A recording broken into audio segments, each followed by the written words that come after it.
Hey everyone, Brian here from Vintage Classic Specialist. Happy Friday everyone. It is time for another episode of Day in the Life of Vintage Classic Specialist. So first off, just want to thank all you guys who wished me a good birthday yesterday. Had a great day, left the shop a whole half hour earlier than usual and hung out with my family.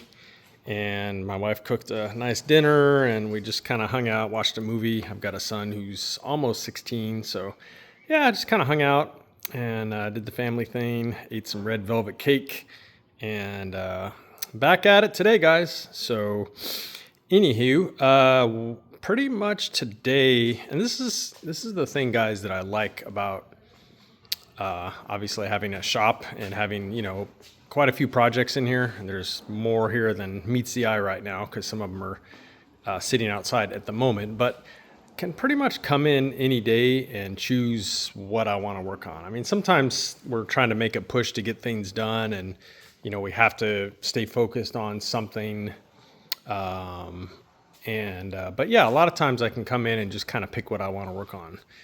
And so today decided to get back on the motor for Big Blue. So if you follow the channel, you know a little bit about this motor already, but just briefly, it is a 21, oh my God, I don't even remember what this thing is. It's a little bit of an oddball size. It's a 2161. So usually you hear about like a 2110.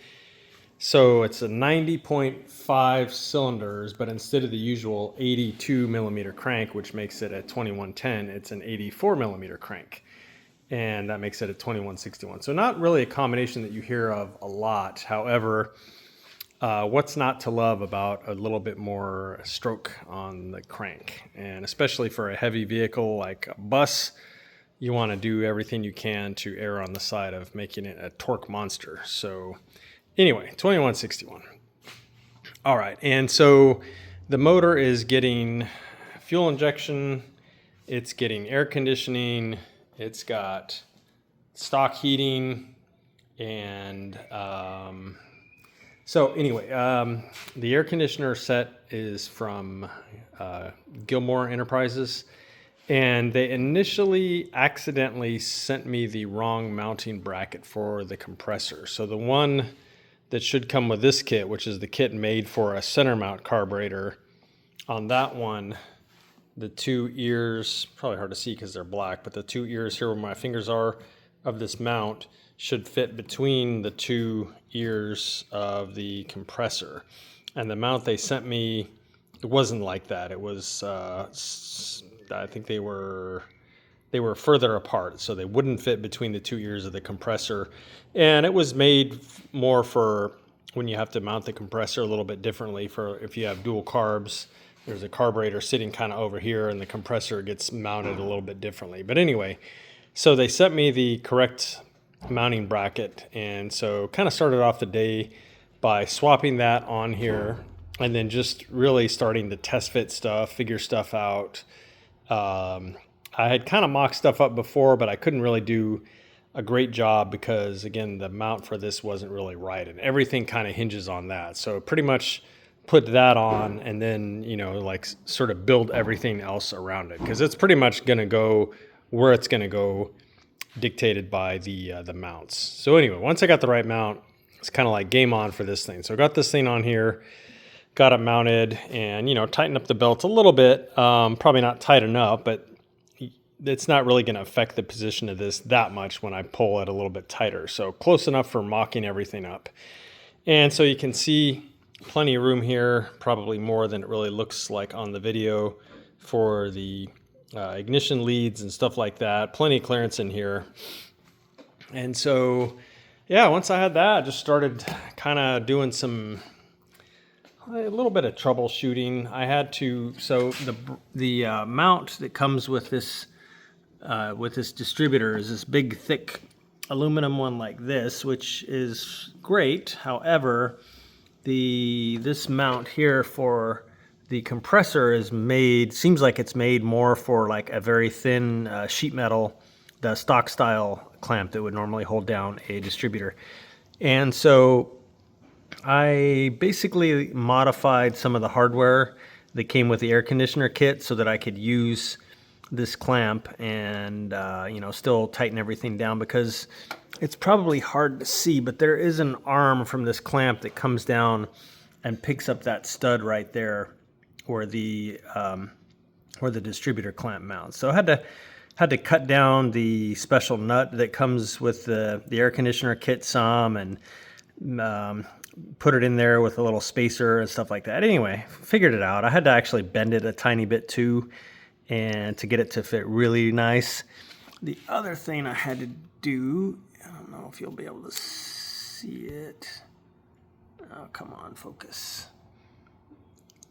There we go. Okay, so I did have to notch a little bit the bottom of, let me zoom back out here, the bottom of this support for the intake manifold.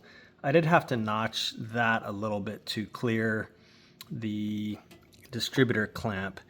And the reason for that is that I had to add some more spacers between the center section of the manifold and the case to move it that way a little bit, because this was all just uncomfortably close in here, and I did actually like shave this mount a little bit, but pretty much had AJ weld a little bit more tubing on the end of this tube, which allowed me to move it that way a little bit and still have the tube for the center section here, you know, a good, I don't know, 1/4 inch or so inside of the end casting. If I didn't have him add that on there and I spaced this way, the center section wouldn't even be inside the end casting, which isn't really what you want. You want it supported inside there.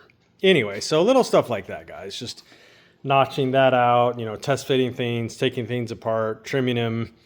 Pretty much on these custom setups like this, there's just a lot of that kind of stuff going on. Just having to test fit, take apart, trim, put back together, and then move on to the next piece, trim, test fit, etc., etc. But anyway, so got that all where I was happy with it.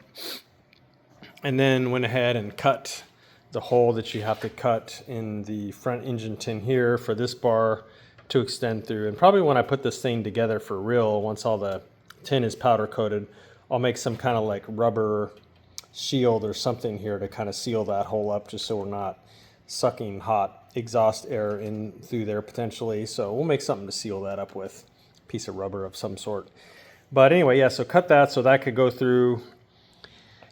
And what else, guys? Went ahead also and mounted the coil. Like, now that I knew where the compressor was going to go, it allowed me to kind of play around with the coil and figure out a good location. So decided to stick with it on the shroud versus, you know, I could have put it off to the side or something, but thought it was kind of clean just to put it right here, kind of low, so it's kind of, I don't know, almost like hidden down in there. I mean, you can still see it, but it's not, you know, like a big visual thing that you're really looking at.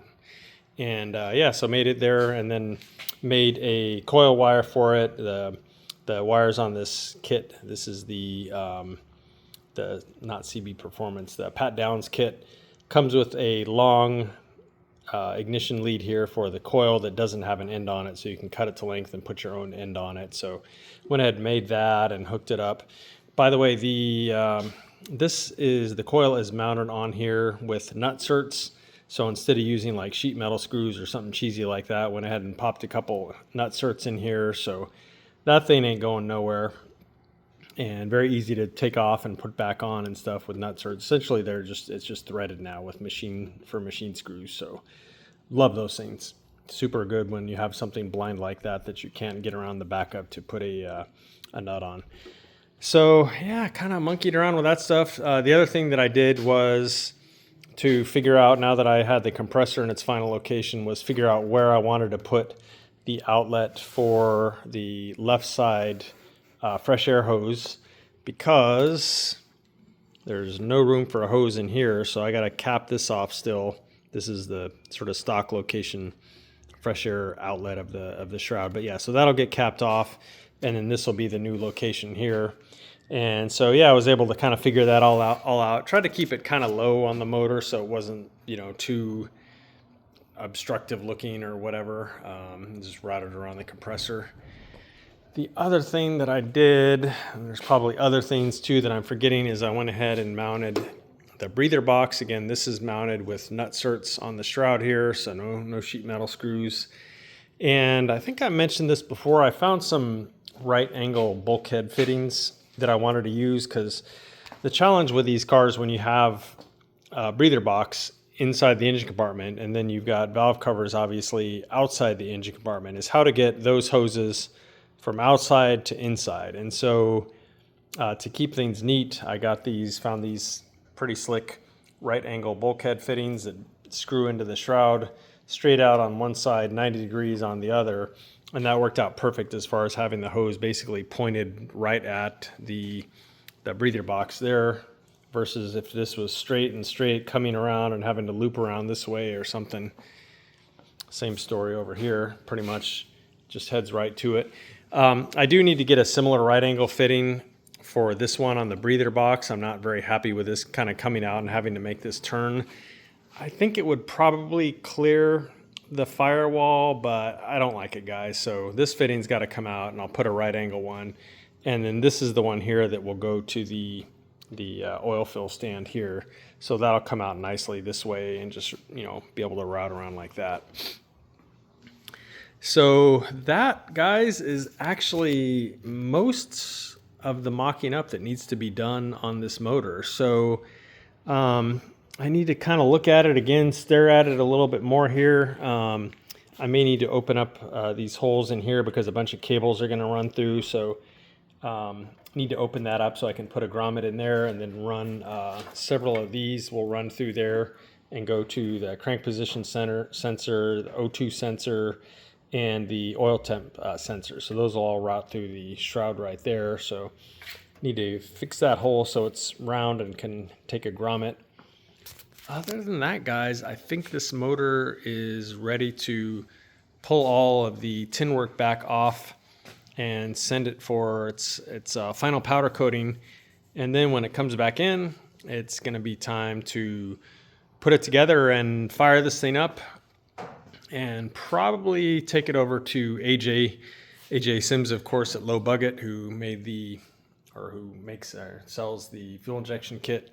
Probably take it over and dyno it on his dyno, and then we can get the fuel injection system, set up pretty good and somewhat tuned to the extent we can on a dyno. And then once it's ready to go in the bus, then should be pretty much ready to plug and play. And it'll be cool to see how much power it makes too. I really have no idea. It's going to make crap tons of torque and probably pretty decent power too, but haven't really put a lot of thought to what I think those numbers are going to be. So we shall see.